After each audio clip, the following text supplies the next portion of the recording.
Bonjour Pascal Cherki. Bonjour Monsieur Da Silva. Merci d'être avec nous. Que pensez-vous de la circulation alternée qui se poursuit aujourd'hui, épisode de pollution plutôt mal vécu par ceux qui doivent utiliser leur véhicule aujourd'hui, sans doute vos électeurs? Mais d'accord, mais enfin, il n'y a pas que les électeurs. Moi, je roule en 2 roues avec une plaque paire. Et ce matin, je ne l'ai pas pris. Et je pense que c'est une mesure nécessaire et qui aurait dû être prise plus tôt, comme l'avait demandé la maire de Paris.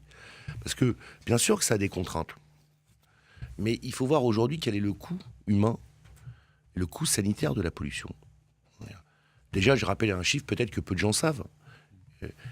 Une mort sur 7 dans le monde est liée à une pollution, à la pollution de l'air. 1 sur 7 dans le monde. Bon. D'accord, mais on a l'impression, Attendez. quand on a sa voiture, que c'est en bout de chaîne qu'on mais je vais y agit, alors venir. qu'on pourrait Mais je vais y agir venir, mais en amont là, sur les là, constructeurs. là, sur... Oui, mais ça, je vais y venir. Vous avez raison, M. Da Silva. Mais je voudrais rappeler quand même un élément.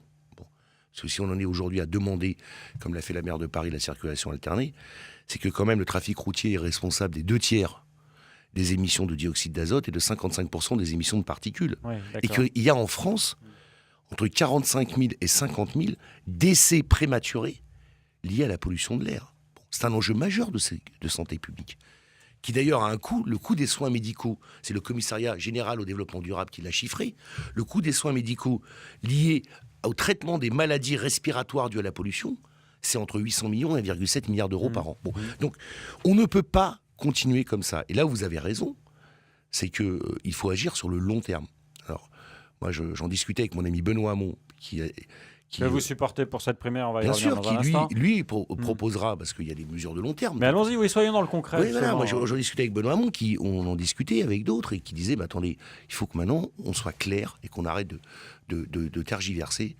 Il proposera une sortie du diesel d'ici 2025. Voilà, clair et net. Et donc, la règle du jeu sera connue.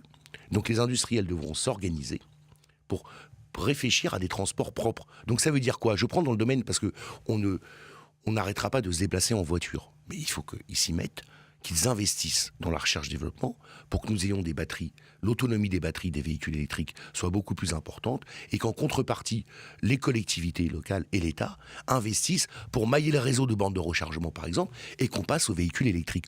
On peut le faire, voilà. C'est une question de volonté de l'État et des industriels.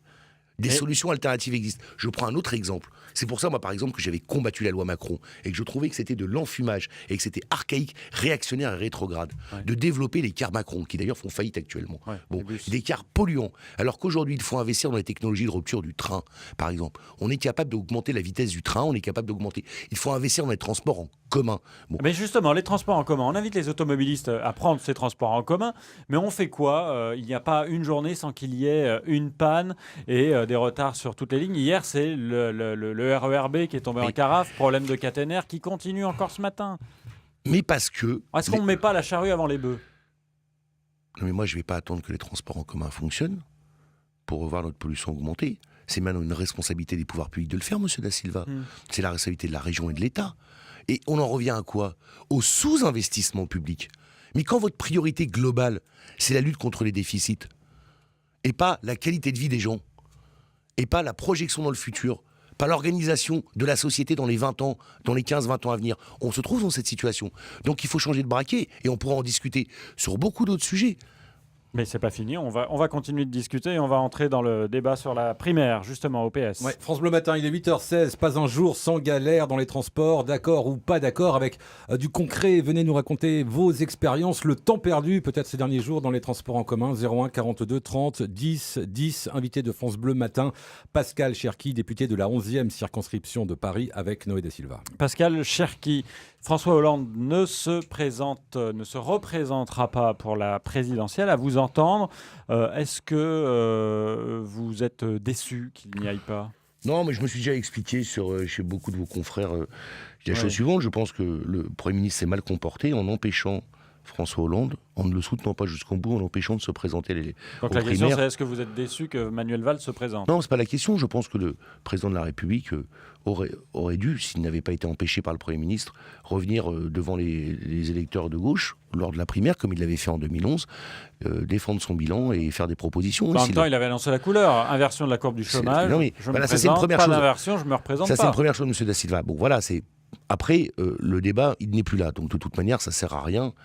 pour celles et ceux qui auraient rêvé qu'il y soit, de le regretter et de le pleurer. Mais vous qui supportez Benoît Hamon, vous préférez dans cette primaire avoir face à vous Manuel Valls ou François Hollande? C'est pas le débat. Moi, je pense que... C'est la même chose.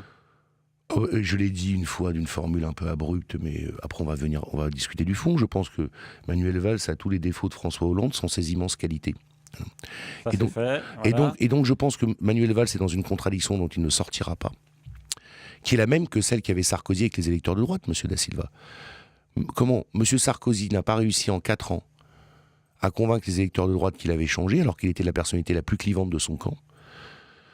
Comment croyez-vous que Manuel Valls pourra en 2 mois réussir à faire cette opération avec les électeurs de gauche? Enfin, c'est la personne qui a le plus déchiré la gauche ces dernières années, fracturé la gauche par ses orientations politiques. Alors quelle est la et par différence son principale Quelle est la différence principale avec Benoît Hamon? Il a théorisé les deux gauches irréconciliables.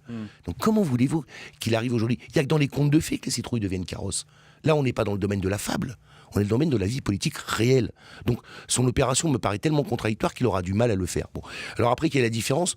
Mais pas que entre Manuel Valls et Benoît Hamon. Oui, mais là, vous supportez Benoît Hamon. Et Arnaud Montebourg et Benoît Hamon. Vous supportez Benoît Hamon. Oui, mais je dis les différences existantes entre Manuel Valls et Benoît Hamon contre Arnaud Montebourg et Benoît Hamon. Enfin, nous sommes dans des primaires de projet.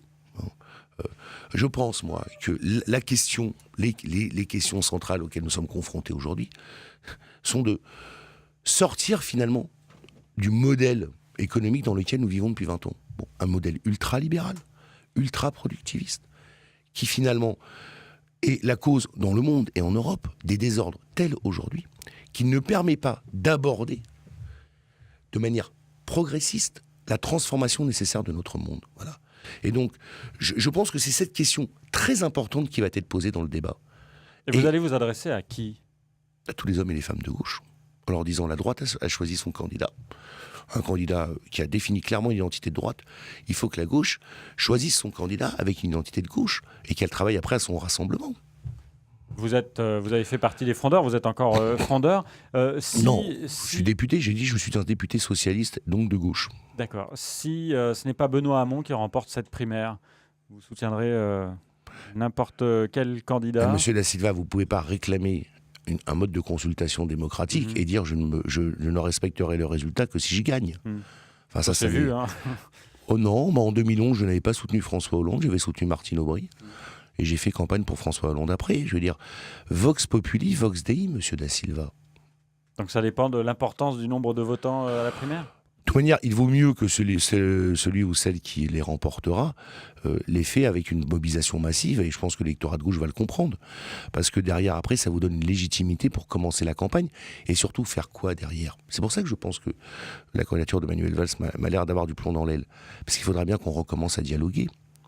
Et avec Jean-Luc Mélenchon et avec Emmanuel Macron. Parce que s'il n'y a pas un processus de discussion qui permette de cheminer ensemble, comment nous allons permettre à la gauche d'avoir un avenir? Bon, vous reprenez le mot de rassemblement mis en avant par Manuel Valls, du coup.